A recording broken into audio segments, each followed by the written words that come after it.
ଶୁଣନ୍ତୁ ଯୁବବାଣୀ।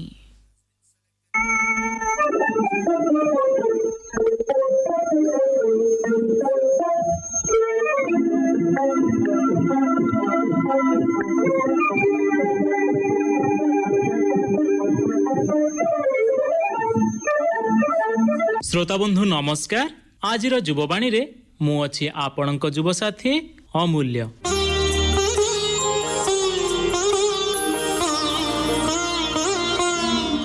ଶ୍ରୋତାବନ୍ଧୁ, ଆପଣଙ୍କୁ ଆଜିର କାର୍ଯ୍ୟକ୍ରମରେ ଭେଟି ଦେଉଛୁ ଏଭଳି ଜଣେ ସାରସ୍ୱତ ଯୁବ ପ୍ରତିଭାଙ୍କୁ, ଯିଏକି ଜୀବନର ଯାତନାକୁ ଲୁହ ପିଇ ପିଇ ଉପଭୋଗ କରୁଥିବା ମଣିଷଟିଏ, ଯିଏ ଜୀବନର ଉପଭୋଗ୍ୟ ରାଜମହଲରୁ ନିସ୍ତରି ଯାଇ ଅତି ଅଳ୍ପ ବୟସରୁ କବିତାର ପ୍ରେମରେ ଫାନ୍ଦି ହୋଇଛନ୍ତି। ମୃତ୍ୟୁକୁ ଅତି ନିକଟରୁ ଦେଖିବି କେବେ ବି ହାର ମାନି ନାହାନ୍ତି। ସେ ଯୌବନର ଉଦ୍ଦାମତାକୁ ଶବ୍ଦରେ ସଜେଇ ପାରୁଥିବା ଧୁରିଣ ଶିଳ୍ପୀଟିଏ ଆଉ କିଏ ବା ହୋଇପାରେ?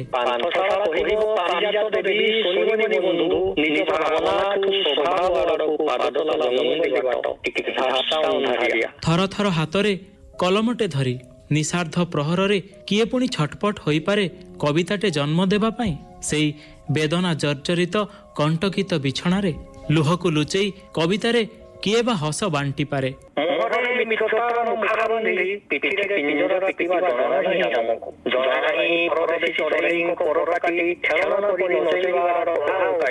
ହଁ ବନ୍ଧୁ, ଆମେ କହୁଛୁ ଯୁବକବି ହିମାଂଶୁ ଶେଖର ମିଶ୍ରଙ୍କ କଥା। ନମସ୍କାର ବନ୍ଧୁଗଣ, ଆପଣ ସମସ୍ତ ମୁଁ ହିମାଂଶୁ ଶେଖର ମିଶ୍ର ଏଇ ଆସରକୁ ସ୍ୱାଗତ କରୁଛି। ଆଶା କରେ ଆପଣ ମାନଙ୍କୁ ଏଇ କବିତାର ଶବ୍ଦ ଭାବ ଭଲ ଲାଗିବ, ଆପଣ ମାନେ ଏହାକୁ ମନ ଭରି ଉପଭୋଗ କରିବେ ବୋଲି ମୋର ବିଶ୍ୱାସ। ଯୁବକବି ହିମାଂଶୁ ଶେଖର ମିଶ୍ରଙ୍କ ଜନ୍ମ ହୁଏ କେନ୍ଦୁଝର ଜିଲ୍ଲାର ଘଟଗାଁ ବ୍ଲକ ଅନ୍ତର୍ଗତ ତୋରାଣୀ ପୋଖରୀ ଗାଁରେ 1993 ମସିହା ଜୁନ 10 ତାରିଖରେ। ବାପା ମନୋରଞ୍ଜନ ମିଶ୍ରଙ୍କ ଆଖିରେ ଏକ ହିଁ ତାରକା ହିମାଂଶୁ।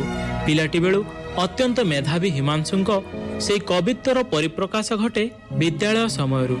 2007 ମସିହାରେ ଓଷ୍ଟା ତରଫରୁ ରାଜ୍ୟସ୍ତରୀୟ ଶିଶୁ ମହୋତ୍ସବରେ ସେ କବିତା ରଚନା ପାଇଁ କୃତିତ୍ୱ ଅର୍ଜନ କରନ୍ତି। ଆଉ ତାପରେ 2008 ମସିହାରେ ଯୁକ୍ତ 2 ପଢ଼ିବା ପାଇଁ ହିମାଂଶୁ ଆସନ୍ତି କେନ୍ଦୁଝର ସ୍ଥିତ ଧରଣୀଧର କନିଷ୍ଠ ମହାବିଦ୍ୟାଳୟକୁ। ବେଶ୍ ହର୍ଷ ଉଲ୍ଲାସରେ ସାଙ୍ଗସାଥୀଙ୍କ ମେଳରେ ଆରମ୍ଭ ହେଉଥାଏ କଲେଜର ଜୀବନ। 2009 ମସିହାରେ ହିମାଂଶୁଙ୍କ ଜୀବନ ପରିଧିକୁ ମାଡ଼ି ଆସିଲା ଅଦିନ ଜୁଆର, ଆଉ ଧରାଶାୟୀ ହେଇଗଲା ହିମାଂଶୁଙ୍କ ମନର ସେଇ ସ୍ୱପ୍ନ ନଅର ସବୁ।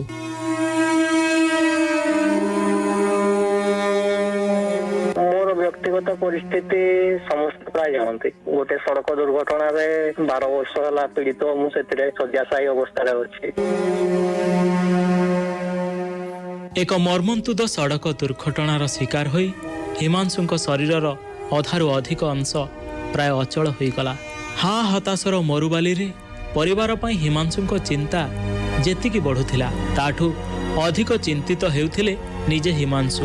ସେହି ସ୍ୱପ୍ନର ମହଲକୁ ସଜେଇବା ପାଇଁ ହୁଇଲ୍ ଚେୟାରର ଚକ ସହିତ ଗତିଶୀଳ ହେଉଥାଏ ହିମାଂଶୁଙ୍କ ଚିନ୍ତା। ହାରି ଯାଉଥିବା ମନକୁ ପ୍ରଶ୍ନରେ ଆଉଥରେ ସଜାଡ଼ିବାକୁ ଅନେକ ପ୍ରୟାସ କରନ୍ତି ହିମାଂଶୁ। ସାଥୀ କେବଳ ଶବ୍ଦ ଆଉ ନିଜର କାବ୍ୟିକ ଚତୁରତା। ଖୁବ୍ ରହସ୍ୟମୟ ଥିଲା ନିୟତିକୁ ନିରେଖିବା ଓ ନିଜକୁ ପରଖିବାର ଏଇ ଦୀର୍ଘକାଳୀନ ଆସର। କବି ହିମାଂଶୁଙ୍କ କଲମରୁ ଝରି ପଡୁଥାଏ ସ୍ୟାହି, ଆଉ ତା ସହିତ ତାଳ ଦେଇ ଆଖିର କୋଣରୁ ଝରି ପଡେ ଅବ୍ୟକ୍ତ ଯନ୍ତ୍ରଣାର ଲୁହ। ଆଉ ସେଇ ଲୁହ ଟୋପାକ ହିମାଂଶୁଙ୍କ ପାଇଁ ପ୍ରତିକ୍ଷଣ ପାଲଟୁଥାଏ ଟୋପାଏ ସମୁଦ୍ର।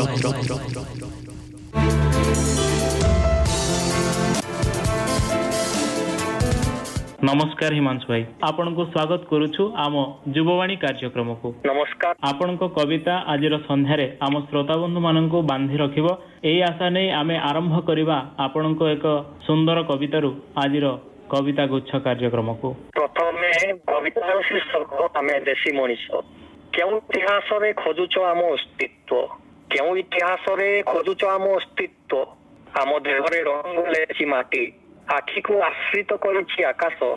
ଉଲ୍ଲାସ ଉଦାମତାର ଅଠା ହୋଇ ଲାଗିଛି ଓଟରେ, ଅମୃତମୟ ଉଦାର ଦେବନାଗରୀୟ ହସ।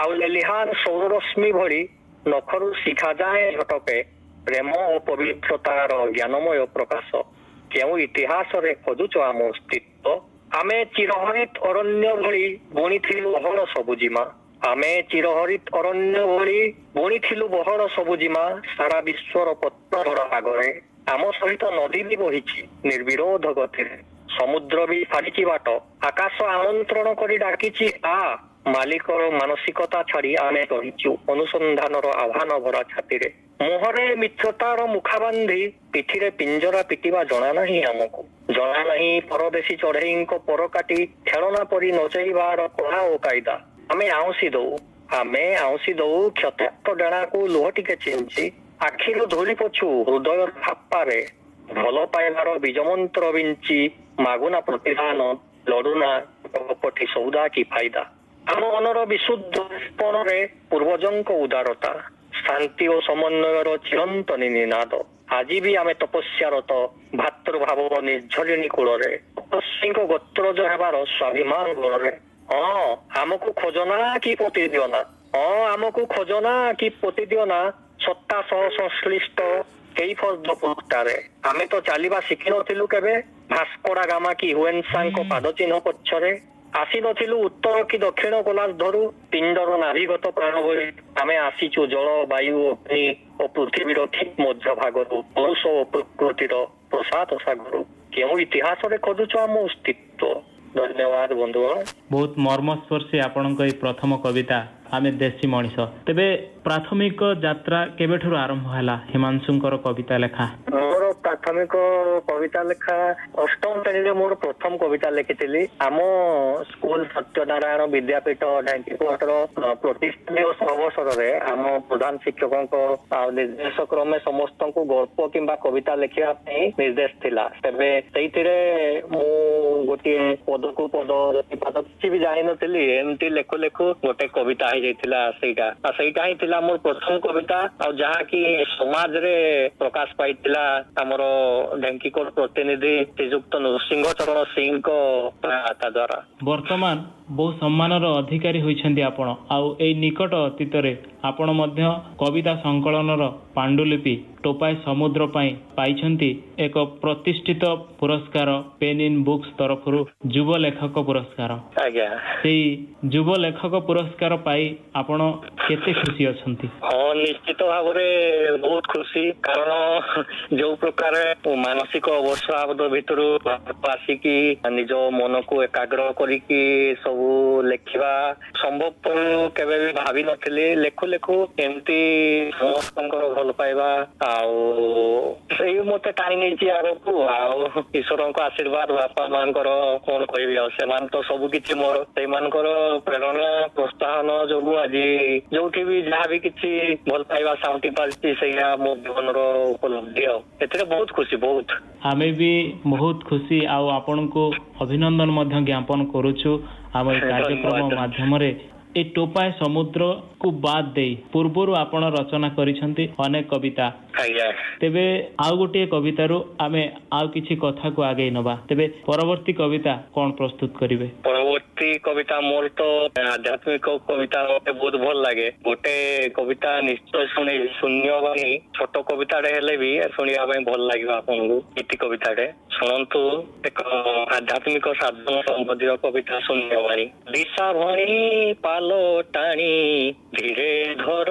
କାତ ଲୟ ଶୁଣ ଥରେ ସାଗର ସଙ୍ଗୀତ ଉତ୍ତରା ପବନ ବହେ ବୋଧ ଗୀତ ଗାଇ ଦେହ ଦେହି ନୁହେଁ ଦୁଇ ବତି ଘର ଛାଇ ନଭ ସଙ୍ଗେ ନୀଳ ରଙ୍ଗେ ତରଙ୍ଗର ନୃତ୍ୟ ଲବଙ୍ଗ ଦୀପରୁ ଶୁଣ ମୃଦଙ୍ଗର ସତ୍ୟ ତାଳେ ତାଳେ କହୁଛି ସେ ତାଳେ ତାଳେ କହୁଛି ସେ ସ୍ଥିର ହୁଅ ମାଝି ଭାବର ବୋଇତ କୂଳେ ଲାଗିବନି ଆଜି ହାତ କାତ ବୋଇତଠୁ ବାତ ପିତ ବଡ କଫ କୃପା କଲେ କାଲି ହେବ ଘୂର୍ଣ୍ଣିଝଡ଼ ନିୟତିର ନୀତି କେବେ ବୁଝେ ନା ବେଦନା ନିୟତିର ନୀତି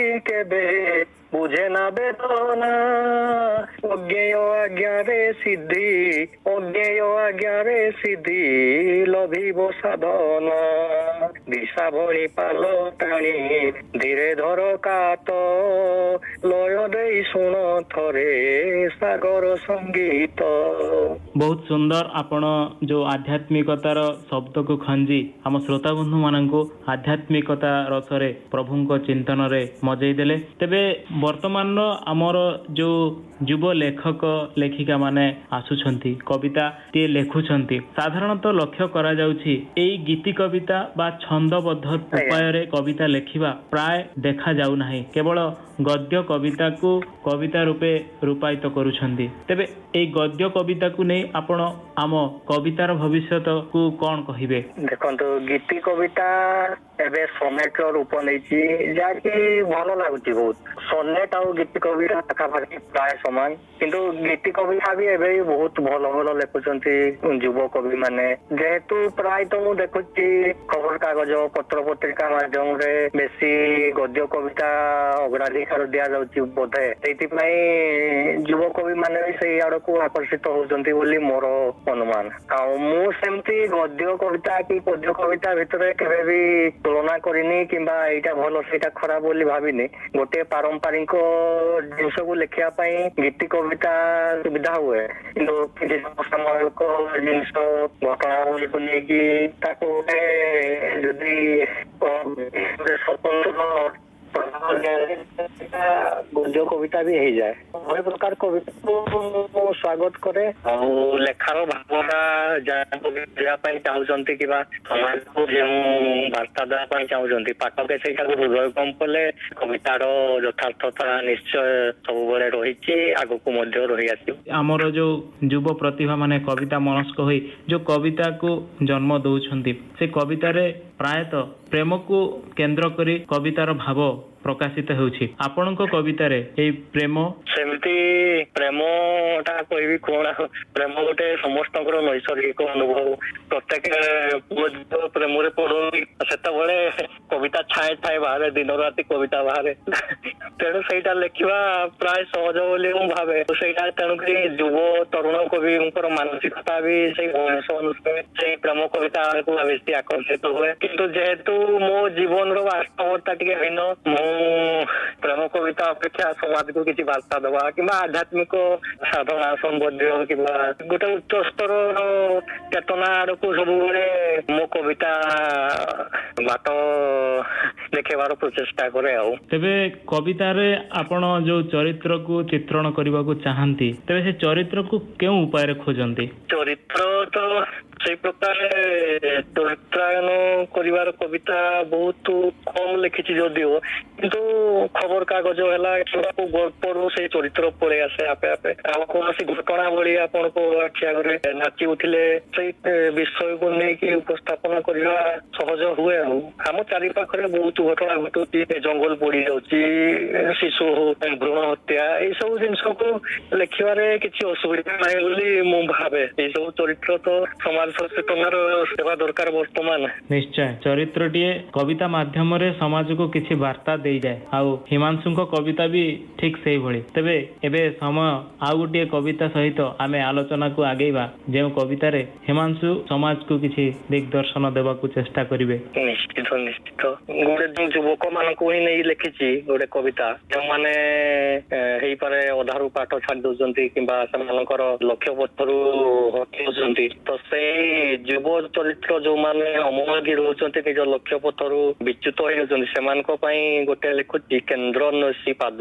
କେନ୍ଦ୍ର ଅନ୍ୱେଷୀ ପାଦ ଏ ଯୁବବନ୍ଧୁ ମୋର ଅଧାରୁ ଅଟକିବାକୁ ଫୁରୁସତ ଖୋଜୁ ଖୋଜୁ ପାଦକୁ ଭିଡି ନେଇ ପାରେ ଅଜଣା ପାନ୍ଥଶାଳାର ପରିଧି ତରଳେଇ ଆଖି ଓ ଛାତି ମତୁଆଲା ମୁହଁ ଯୋଉ ଘରେ ଲାଗିପାରେ ଜ୍ୱାଳା ଜିଜ୍ଞାସାରେ ନିଆଁ ଲାଗିପାରେ ପରିଧି ପଛରେ ଗୋଡେଇଲେ ବହେ ସ୍ୱପ୍ନ ମାନଙ୍କର ଅଣଚାଶ ପବନ ଋତୁ ବଦଳିବାର ସନ୍ଧି ପାଗରେ ଦାନ୍ତ ନେଫଡା ବୌଦ୍ଧିକ ନିରସ୍ତା ମରିଚିକା ପରି ଅଟହାସ୍ୟ କରି ଡାକୁଥାଏ ସଦା ଅଶ୍ୱମେଧର ଅଶ୍ରୁପୁଟ ଘୋଡ଼ାକୁ। ଆ ଆ ବେଗବାନ, ଏଇଠି ଅଛି ଅଭିମନ୍ତ୍ରିତ ଜଳ, ଏଇଠି ଅଛି ପୂର୍ଣ୍ଣିମାର ଜହ୍ନ, ଏଇଠି ଅଛି ବରପ୍ରାପ୍ତ ପୁଷ୍ପ ପୂର୍ଣ୍ଣାହତ ପଶ୍ଚିମା ହବା।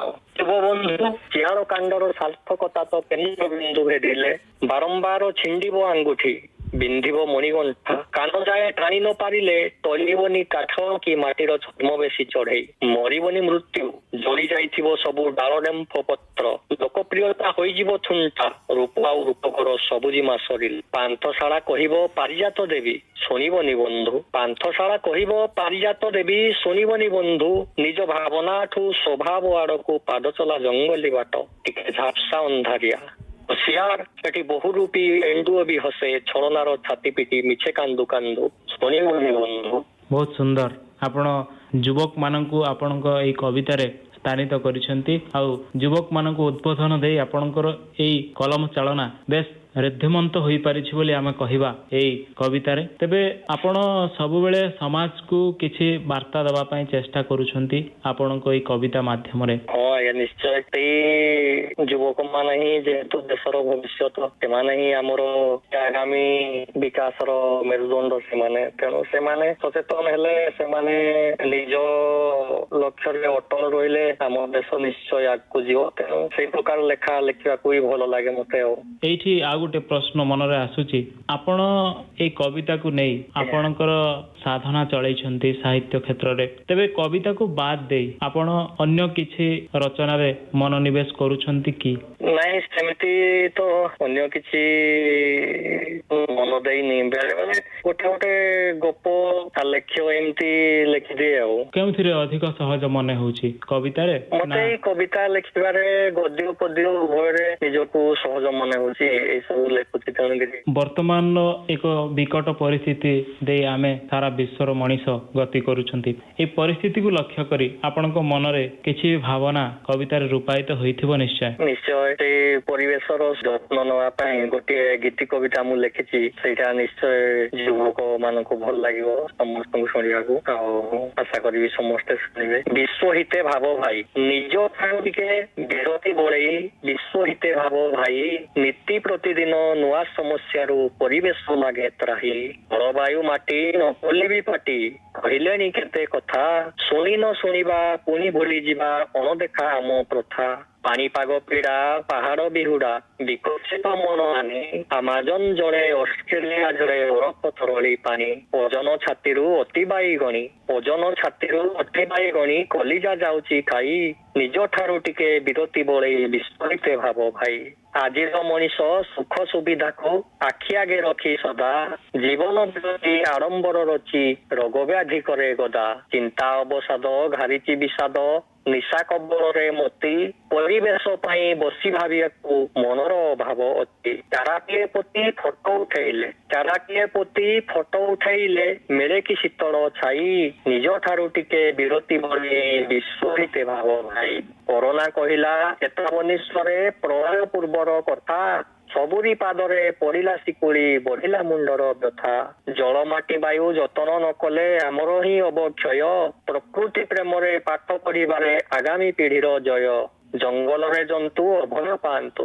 ଜଙ୍ଗଲରେ ଜନ୍ତୁ ଅଭୟ ପାଆନ୍ତୁ, ଘରେ ପୂଜା ପାଉ ଭାଇ, ନିଜ ଠାରୁ ଟିକେ ବିରତି ବଳେଇ ବିଶ୍ୱ ହିତେ ଭାବ ଭାଇ, ନୀତି ପ୍ରତିଦିନ ନୂଆ ସମସ୍ୟାରୁ ପରିବେଶ ମାଗେ ତ୍ରାହି। ଆଉ କବିତାକୁ ନେଇ ଆଗକୁ ସ୍ୱପ୍ନ କଣ ଦେଖୁଛନ୍ତି? କବିତା ତ ଏ ଯାତ୍ରା ତ ସରନ୍ତି, ଏବେ ସରିବନି। ଏ ଚାଲିଛି, ଚାଲିଥାଉ ଏମିତି, ସମସ୍ତଙ୍କର ଭଲ ପାଇବା ସହିତ କଲମ ବି ଗତିଶୀଳ ରହିଛି। ଦେଖାଯାଉ, ଏମିତି ତ ଲେଖୁ ଲେଖୁ ଯେତିକି ବାଟ ପୁଣି ଆଗକୁ କୁଆଡେ ଯିବି ସେ ତ ରାସ୍ତା ଆଉ ଜଣା ନାହିଁ, ଯୁଆଡେ ଯିବା କଥା ଚାଲୁ ଗାଡି। ଆଉ ହଁ ବନ୍ଧୁ, ଯୁବକବି ହିମାଂଶୁ ଶେଖର ମିଶ୍ର ନିଜର ବେଦନାକୁ ଛାତି ତଳେ ଚାପି ଦେଇ କବିତା ଲେଖାରେ ଏବେ ବେଶ ନିମଗ୍ନ। ଶବ୍ଦ ସବୁ ଅପେକ୍ଷା କରିଥାନ୍ତି ହିମାଂଶୁଙ୍କ ହାତର କୁହୁକ ସ୍ପର୍ଶକୁ। କବିତାରେ ହିମାଂଶୁ କେବେ ସଚେତନତାର ବାର୍ତ୍ତା ବାଣ୍ଟନ୍ତି ତ ପୁଣି କେବେ ଜୀବନ ଆଉ ଈଶ୍ୱରଙ୍କ ମଧ୍ୟରେ ସମ୍ବନ୍ଧ ଯୋଡ଼ନ୍ତି ଭକ୍ତିର ଧାରାରେ। ହିମାଂଶୁଙ୍କ କବିତା କେବେ କେବେ ପ୍ରୀତି ପ୍ରଣୟର ଗୋଲାପ ବନରେ ନିଆଁ ଜାଳେ ତ ଆଉ କେବେ ଗାଉଥାଏ ଆତ୍ମବେଦନାର ଅନାହତ ସଙ୍ଗୀତ। ହଁ ବନ୍ଧୁ, ଯୁବକବି ହିମାଂଶୁ ଶେଖର ମିଶ୍ର ନିଜର କବିତା ରଚନା ପାଇଁ ହାସଲ କରିଛନ୍ତି ସଂଯୋଗୀ ସଜଫୁଲ ଯୁବ ଲେଖକ ସମ୍ମାନ 2018 ମସିହାରେ ଏବଂ ହିମାଂଶୁଙ୍କ ଲିଖିତ କବିତା ସଂକଳନର ପାଣ୍ଡୁଲିପି ଟୋପାଏ ସମୁଦ୍ର 2020 ମସିହା ପାଇଁ ପାଏ ପେନ୍ ଇନ୍ ବୁକ୍ସ ଯୁବ ଲେଖକ ପୁରସ୍କାର। ଏହି ସମ୍ମାନ ଆଉ ପୁରସ୍କାର ସହିତ ଅଜସ୍ର ଶୁଭେଚ୍ଛାର ସୁଅ ଛୁଟିଛି ଯୁବକବି ହିମାଂଶୁଙ୍କ ନିକଟକୁ। ବର୍ତ୍ତମାନ ପର୍ଯ୍ୟନ୍ତ ଆପଣ ଟୋପାଏ ସମୁଦ୍ର ପ୍ରକାଶନ ପର୍ଯ୍ୟନ୍ତ ପହଞ୍ଚିଛନ୍ତି। ଏ ଟୋପାଏ ସମୁଦ୍ର ତାର ଏପରି ନାମକରଣ କାହିଁକି ଆପଣଙ୍କ ମନକୁ ଜୁଟିଲା, କ'ଣ କହିବେ ଆପଣ? ମୋର ବ୍ୟକ୍ତିଗତ ପରିସ୍ଥିତି ସମସ୍ତେ ପ୍ରାୟ ଜାଣନ୍ତି। ଗୋଟେ ସଡ଼କ ଦୁର୍ଘଟଣାରେ 12 ବର୍ଷ ହେଲା ପୀଡ଼ିତ, ମୁଁ ସେଥିରେ ଶଯ୍ୟାଶାୟୀ ଅବସ୍ଥାରେ ଅଛି। ତେବେ ସେ ଦୁର୍ଘଟଣା ପରଠାରୁ ଏ ପର୍ଯ୍ୟନ୍ତ ଯୋଉ ଯାତ୍ରା, ସେଇ ସଂଘର୍ଷମୟ ଯାତ୍ରାର ସବୁ କିଛି ହରେଇଲା ପରେ ବି ଲୋକଙ୍କର ଭଲ ପାଇବା ଟିକେ ପାଇ ସେଇ ଖୁସିରେ ଯୋଉ ଟୋପେ ଲୁହ ଝରି ପଡେ, ସେଇଟାକୁ ମୁଁ ସମୁଦ୍ର ସହିତ ତୁଳନା କରେ ଏବଂ ସେଇ ଲୁହକୁ ମୁଁ ସେଇ ଅସ୍ତିତ୍ୱ ତାଙ୍କ ଚରଣରେ ସମର୍ପିତ କଲେ ତାକୁ ମୋର ଜୀବନର ସବୁ କିଛି ଭାବି ଏଇଥିପାଇଁ ଏଇ ଖୁସି ଆଉ ଆନନ୍ଦର ଲୁହ, ଲୋକଙ୍କର ଭଲ ପାଇବା ଆଉ ସ୍ନେହ ଶ୍ରଦ୍ଧା ଯେତିକି ମୁଁ ସାଉଁଟିଛି ତାଠୁ ବୋଧେ ଜୀବନରେ ଆଉ ବଡ କିଛି ନାହିଁ ବୋଲି ଭାବି ସେଇ ଖୁସିରେ ଝରି ପଡେ ତାକୁ ଟୋପାଏ ସମୁଦ୍ର କହି ମୁଁ ତାର ନାମାଙ୍କନ କରିବା ପାଇଁ, ତାର ଶୀର୍ଷକ ରଖିବା ପାଇଁ ଇଚ୍ଛା ପ୍ରକାଶ କରିଥିଲି। ଆଜିର ଏଇ କବିତା ଗୁଚ୍ଛର ଶେଷ ଆଡକୁ ଆପଣ ଶ୍ରୋତା ବନ୍ଧୁ ମାନଙ୍କୁ କେଉଁ କବିତାରେ ମନୋରଞ୍ଜନ କରିବେ? ଟୋପାଏ ସମୁଦ୍ର ଆସୁଛି ଯେତେବେଳେ ସେଇ ଟୋପାଏ ସମୁଦ୍ରର ଗୋଟିଏ ପଙ୍କ୍ତି ଶୁଣେଇବି ଏବଂ ତାପରେ ଯୁବ ବନ୍ଧୁ ମାନଙ୍କୁ ଗୋଟେ ଭଲ ଲାଗିବ ଯେମିତି ଗୋଟେ ବିରହ କବିତାଟେ ଶୁଣେଇବି, ଛୋଟିଆ କବିତାଟେ। ନିଶ୍ଚୟ। ଟୋପାଏ ସମୁଦ୍ର ଖୁବ ରହସ୍ୟମୟ ଥିଲା ନିୟତିକୁ ନିରେଖିବା ଓ ନିଜକୁ ପରଖିବାର ଏଇ ଦୀର୍ଘକାଳୀନ ଆସର। ସୁଖ ସୁବିଧାର ସୌଖିନ ପରିସ୍ଥିତିଟିଏ ଗଢି ପାରିଲେନି ସିନା, ଥିବା ନଥିବା ଚିରାଚରିତ ତର୍କରୁ ଉଦ୍ଧାର ମାଗି କିଛି ଶବ୍ଦ ବା ବାକ୍ୟ ଇଚ୍ଛାବିତ ନଥିଲା। ଖୁବ ରହସ୍ୟମୟ ଥିଲା ନିୟତିକୁ ନିରେଖିବା ଓ ନିଜକୁ ପରଖିବାର ଏଇ ଦୀର୍ଘକାଳୀନ ଆସର। ପର ଛିଣ୍ଡି ଗଲା ପରେ ବି ଉଡ଼ିଛି ତ ମଧୁର ପ୍ରେମରେ, ମାତାଲ ପରିବ୍ରାଜକଟେ ହୋଇ ସୀମାହୀନ ଆକାଶେ। ଖରା ବର୍ଷା ଶୀତ ପ୍ରତିକୂଳତାରେ ପରୀକ୍ଷା ଦେଉ ଦେଉ ଯେତିକି ପାରିଲି ଭଜିଲି ମୁକ୍ତିର ମଙ୍ଗଳା ଚରଣ। ଶୁଣିଲି ବାଦଲର ବୈରାଗୀ ବେହେଲା, ଗାଇଲି କିରଣର ଆକାଶ ଭର୍ତ୍ତି ଭାବ ନିବେଦନ। ଯେତିକି ପାରିଲି ଭଜିଲି ମୁକ୍ତିର ମଙ୍ଗଳା ଚରଣ। ଧନ୍ୟବାଦ। ବାହ, ବହୁତ ଚମତ୍କାର ଶବ୍ଦ ସଂଯୋଜନା ଆପଣଙ୍କର। ନିଶ୍ଚୟ ପାଠକୀୟ ଆଦୃତି ଲାଭ କରିବ ଆଗାମୀ ଭବିଷ୍ୟତରେ, ଯେତେବେଳେ ସେ କାଗଜ ପୃଷ୍ଠା ମଣ୍ଡନ କରି ପାଠକଙ୍କ ନିକଟରେ ପହଞ୍ଚିଯିବ। ଶେଷ ଆଡକୁ ଯୁବବନ୍ଧୁ ମାନଙ୍କୁ ଭେଟିଦେବି। ଗୋଟେ ପ୍ରେମ କବିତା ତ ବେଶୀ ଲେଖେନି, ଗୋଟେ ଲେଖିଥିଲି, ସେଇଟା ସମସ୍ତଙ୍କୁ ଭଲ ଲାଗିବ ବୋଲି ଭାବୁଛି। କବିତାର ଶୀର୍ଷକ ଗପ କି କେଜାଣି। ବହୁଦିନୁ ଥିଲା ବୋଧେ ପୁରୁଣା ବନ୍ଧୁତା, ପାଖୁଡା ଖୋଲୁ ଖୋଲୁ ପହଞ୍ଚି ଯାଉଥିଲା ପ୍ରଜାପତି। ହାର ମାନିଥିଲା ସେଠି ବରଗଛକୁ କଚାଡିଥିବା ବତାସ, ସରୁ ନଥିଲା ରସ ଓ ରସାୟନର ସଙ୍ଗୀତ ଅଭ୍ୟାସ। ବହୁଦିନୁ ଥିଲା ବୋଧେ ପୁରୁଣା ବନ୍ଧୁତା। ନା ରଙ୍ଗ ପଡିଥିଲା ଫିକା, ନା ରୂପ ଯାଇଥିଲା ଝାଉଁଳି, ନା ପର ଛିଡିଥିଲା କଣ୍ଟାରେ, ନା ଫୁଲ ଝଡିଥିଲା ମଉଳି। ନା ରଙ୍ଗ ପଡିଥିଲା ଫିକା, ନା ରୂପ ଯାଇଥିଲା ଝାଉଁଳି, ନା ପର ଛିଡିଥିଲା କଣ୍ଟାରେ, ନା ଫୁଲ ଝଡିଥିଲା ମଉଳି। କେଜାଣି ଫୁଲ କଣ କହିଲା ପ୍ରଜାପତିକୁ, ବାଟ ଭୁଲିଗଲା ଝାଞ୍ଜି ପବନ। ଝାଉଁ ବଣର ତତଲା ବେଳା ଭୂମିରେ ସମୁଦ୍ର କହୁଥିଲା ପାଣି ପାଣି ପାଣି। ତାପରେ କଣ ହେଲା କେଜାଣି। ଆଜି ସକାଳେ ଖରାପୁଆ ବେଳେ ଖେଳୁଥିଲି ମୁଁ ମୋବାଇଲର ଫଟୋ ଗ୍ୟାଲେରୀ। ଆଖିରେ ମୋ ଲାଖିଥିଲା ନବବଧୂଟିଏ। ନାଲି ଶାଢୀ, ନାଲି ଚୁଡ଼ି, ନାଲି ଓଢଣୀରେ ଲାଗୁଥିଲା ରାଣୀ। ଉଡି ଆସି ବସିଥିଲା ପ୍ରଜାପତିଟିଏ ମୋ ଡାହାଣ ହାତ ବୁଢା ଆଙ୍ଗୁଠି ନଖରେ। କଣ ପାଇଁ କେଜାଣି। ଧନ୍ୟବାଦ। ବହୁତ ଧନ୍ୟବାଦ ଆପଣଙ୍କୁ। ଆପଣ ଆଜି ଆମ କାର୍ଯ୍ୟକ୍ରମରେ ଯୋଡ଼ି ହୋଇ ଆମ ଶ୍ରୋତା ବନ୍ଧୁ ମାନଙ୍କୁ କବିତା ମାଧ୍ୟମରେ ମନୋରଞ୍ଜନର ଖୋରାକ ଯୋଗାଇ ଦେଇଛନ୍ତି। ଆମେ ପ୍ରାର୍ଥନା କରୁଛୁ ଈଶ୍ୱରଙ୍କ ନିକଟରେ ଆପଣଙ୍କର କବିତା ଯାତ୍ରା ଆହୁରି ଆଗକୁ ଚାଲୁ, ଆଉ ଆପଣ এই କବିତା ମାଧ୍ୟମରେ ଜନସଚେତନତା ସୃଷ୍ଟି କରି ଆମ ସମାଜରେ ଏକ ପ୍ରତିଷ୍ଠିତ ବ୍ୟକ୍ତିତ୍ୱ ଭାବେ ଛିଡ଼ା ହେବେ, ଏହି ଆଶା କରି ଆପଣଙ୍କ ଠାରୁ କାର୍ଯ୍ୟକ୍ରମରୁ ବିଦାୟ ନେଉଛୁ। ନମସ୍କାର। ନମସ୍କାର। ସମସ୍ତଙ୍କୁ ମୋର ଢେର ସାରା ଭଲ ପାଇବା, ଆପଣ ମାନଙ୍କର ଭଲ ପାଇବା ଏମିତି ମିଳୁଥାଉ, ଆଉ ମୋ କଲମ ସେଇ ଭଲ ପାଇବାର ଶକ୍ତିରେ ଆଗେଇ ଚାଲିଥାଉ ଆଗକୁ। हाँ बंधु, हिमांशु शेखर मिश्र भिन्न जड़े कवि प्रतिभा जीए अल्प केईटा शब्दरे बखाणी पारती असरती कहानी पेढ़ी को बुझे दियंती जीवनर वर्णबोध। बास तांकु केवल आम आपण मानक स्नेह श्रद्धा प्रोत्साहन टिके लोड़ा जे कि कवितार सारस्वत महदधि रे आहुरी अनेक माइल लंघी जीवाको आशा रखती छोट एक जीवन बोईत को नहीं।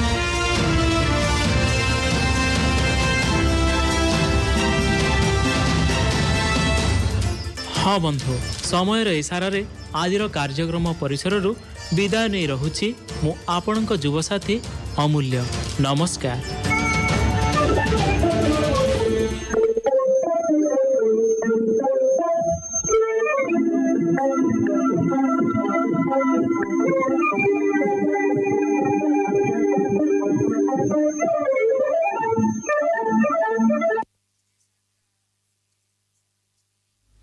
शुणिले युववाणी कार्यक्रमटी को प्रयोजना करथिले असद दाऊद।